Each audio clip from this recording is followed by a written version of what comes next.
Presents and welcome back.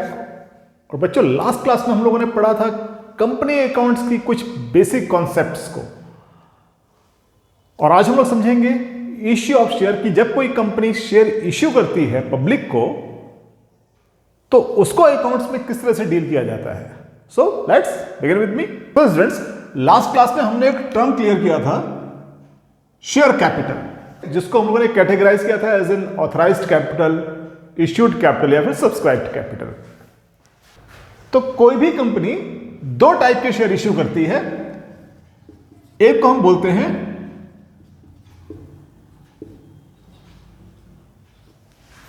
Equity shares, और इस equity share से बनने वाली कैपिटल को कहा जाता है equity share capital.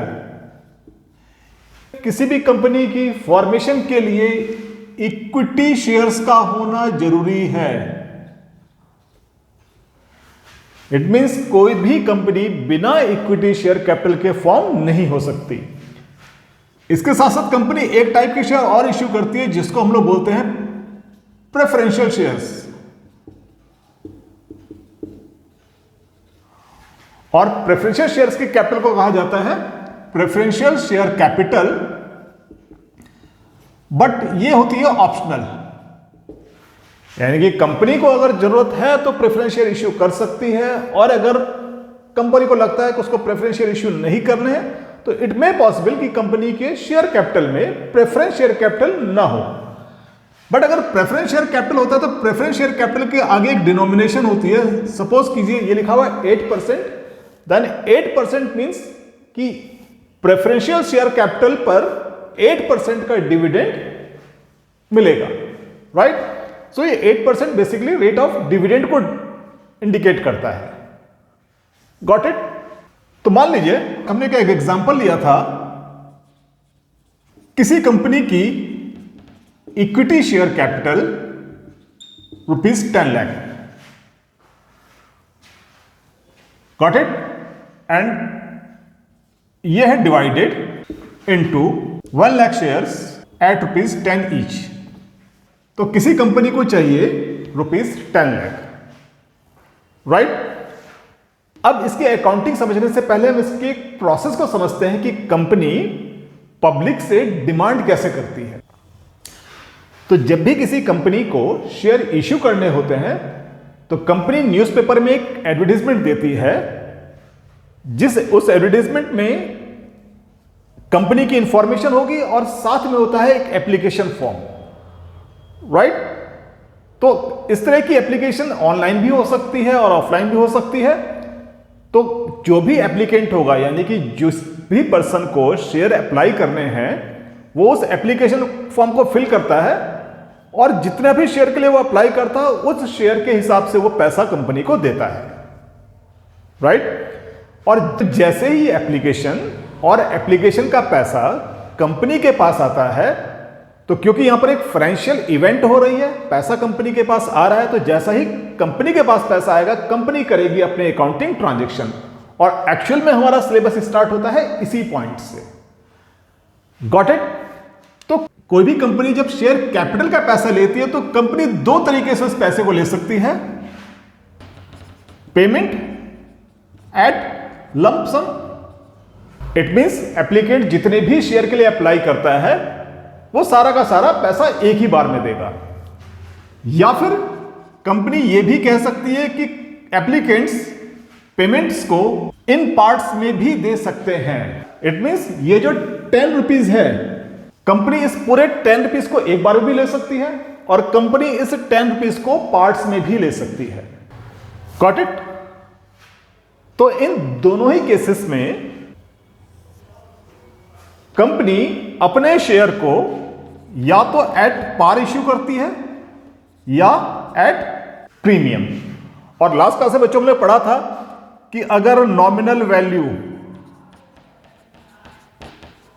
Face value के इक्वल है तो हम उसे बोलते हैं शेयर इश्यूड एट पार। और अगर नॉमिनल वैल्यू, यानी कि नॉमिनल वैल्यू जितना वैल्यू पब्लिक से मिल रहा है, अगर nominal value is greater than face value, then इसको हम लोग बोलते हैं शेयर इश्यूड एट प्रीमियम। यानी कि नॉमिनल वैल्यू वो वैल्यू है जितना पैसा कंपनी पब्लिक से डिमांड करती है। इट मींस अगर फेस वैल्यू 10 रुपीज है तो नॉमिनल वैल्यू भी कितना होगा, 10 रुपीज होगा।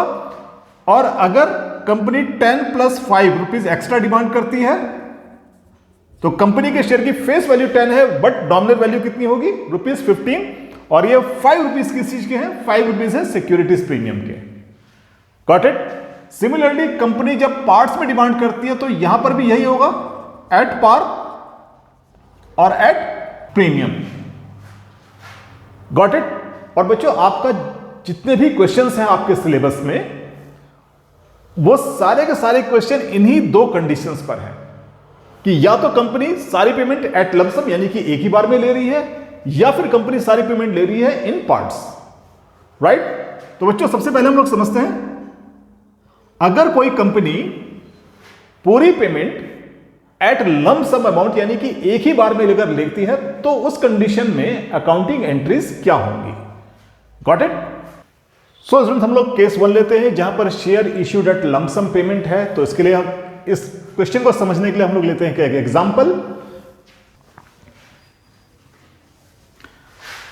And we have X Limited is authorized for a capital of ₹10 lakh divided into 1 lakh share of ₹10 each. Company issues all the 1 lakh share to the public and public subscribes all the shares and the payment is duly received. Pass necessary journal entry. So बच्चों company authorised है ₹10 लाख के लिए है, तो company की authorised capital है ₹10 lakh. It is divided into 1 lakh equity shares at ₹10 each. तो ये कंपनी की ऑथराइज्ड कैपिटल हो गई। सिमिलरली कंपनी की इश्यूड कैपिटल भी ₹10 लाख है। कंपनी ने 1 लाख शेयर इश्यू किए थे, पब्लिक ने भी पूरे 1 लाख शेयर्स के लिए अप्लाई किया हुआ है, तो यही होगी कंपनी की सब्सक्राइब्ड कैपिटल ₹10 लाख। राइट। और ऑलवेज रिमेंबर बच्चों जितने भी एप्लीकेशन पब्लिक से आती है यानी कि पब्लिक जितने शेयर्स के लिए सब्सक्राइब करती है जर्नल एंट्री उसी नंबर ऑफ शेयर से ही की जाएगी। Is that clear? क्योंकि अल्टीमेटली जितना पैसा हमारे पास आएगा, ट्रांजैक्शन फाइनेंशियल इवेंट तो तभी होगी जब पैसा आएगा। सो बच्चों जब भी हम एंट्री पास करेंगे तो इसी सब्सक्राइब्ड कैपिटल के लिए ही एंट्री पास की जाती है। Is that clear? So always remember entries ना तो ऑथराइज्ड कैपिटल के लिए होती है और ना ही होती है इश्यूड कैपिटल के लिए। Got it? Number of shares applied by public, 1 lakh shares के लिए पब्लिक ने अप्लाई किया और शेयर की नॉमिनल वैल्यू है ₹10। राइट। तो ये सिचुएशन कौन सी है? This is a situation of at par. Right. तो इस केस में जर्नल एंट्री होगी बैंक अकाउंट डेबिट, क्योंकि बच्चों जब भी पैसा हमारे पास आएगा यानी कि कंपनी के पास जब भी पैसा आएगा तो कंपनी बैंक अकाउंट को करेगी डेबिट। रिमेंबर यहां पर कैश अकाउंट नहीं होता है क्योंकि एज पर लॉ कोई भी कंपनी कैश में शेयर्स का पैसा एक्सेप्ट नहीं कर सकती। So it will always be a bank. तो बैंक अकाउंट डेबिट टू, अब कंपनी के पास जो पैसा आ रहा है वो आ रहा है एप्लीकेशन के थ्रू। तो यहां पर एक अकाउंट ओपन करते हैं, share application and allotment money account. Right. Now 1 lakh shares थे, एक शेयर की वैल्यू है ₹10 क्योंकि लमसम पेमेंट है। So amount debited will be 10 lakh and credited will be 10 lakh. यहां पर नरेशन होगी being application money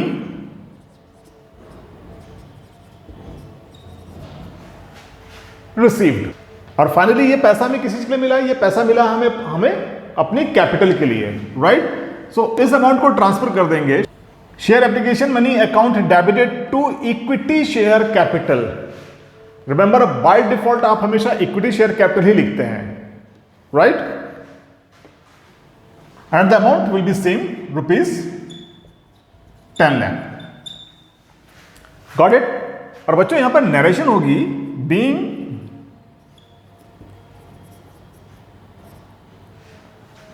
application and allotment money capitalised, या फिर ये भी देख सकते हैं being application and allotment money transfer to share capital. Is that clear?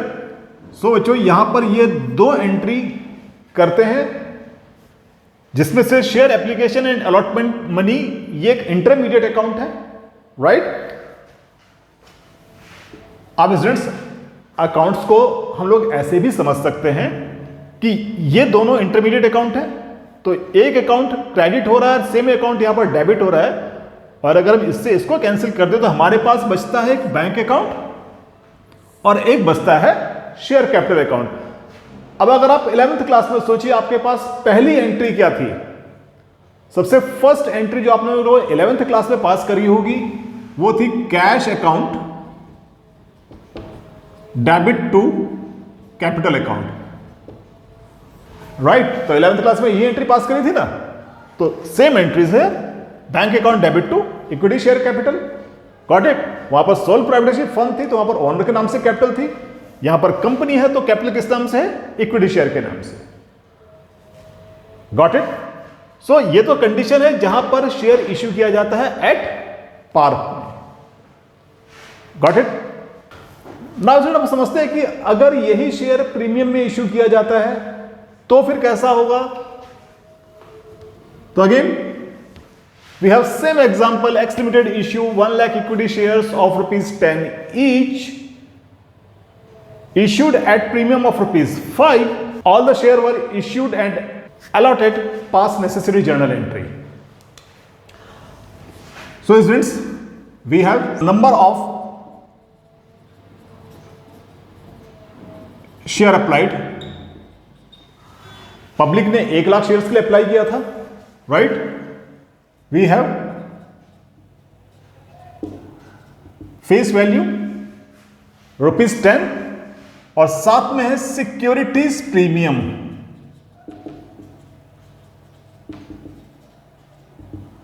₹5 का। देन टोटल वैल्यू हो गई हमारे पास 15 और इस वैल्यू को हम लोग बोलते हैं नॉमिनल वैल्यू। Got it. अब इस केस में जनरल एंट्री क्या होगी? तो first entry will be same जैसे फर्स्ट केस में थी, bank account debit to share application and allotment money, और हमारे पास थे 1 लाख शेयर्स। अब बच्चों प्रीमियम के केस में जब एप्लीकेंट अप्लाई करेंगे तो वो पे करेंगे ₹15। Got it. तो यहां पर मल्टीप्लाई किससे होगा? ₹15 से। Got it. So amount will B ₹15 lakh debit and 15 lakh credit. Narration will be simple, being application and allotment money received. Got it? Second entry होगी, क्योंकि इस पैसे को हमने कहां पर ट्रांसफर करना है? शेयर कैपिटल अकाउंट में। So share application and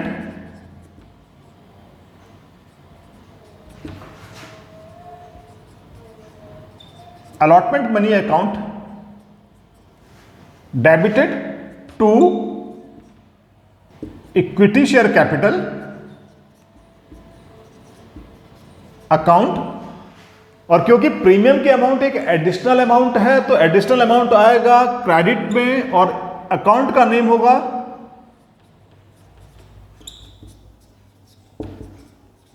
securities premium account, right. सो जितने अमाउंट से ये अकाउंट क्रेडिट हुआ उतने ही अमाउंट से ये होगा debit. Now we have number of share rupees 1 lakh. हमारे पास फेस वैल्यू यानी कि कैपिटल की वैल्यू है रुपीज 10 और 1 लाख इंटू प्रीमियम की वैल्यू होगी rupees 5। So always remember, share capital में हमेशा शेयर की फेस वैल्यू ही आएगी। Always remember this fact, right. और जब भी आप एंट्री पास करते हो तो इस तरह की कैलकुलेशन को जरूर लिखा करो। सो शेयर कैपिटल में आएंगे रुपीज 10 लाख और सिक्योरिटीज प्रीमियम में होगा rupees 5 lakh. Got it? Being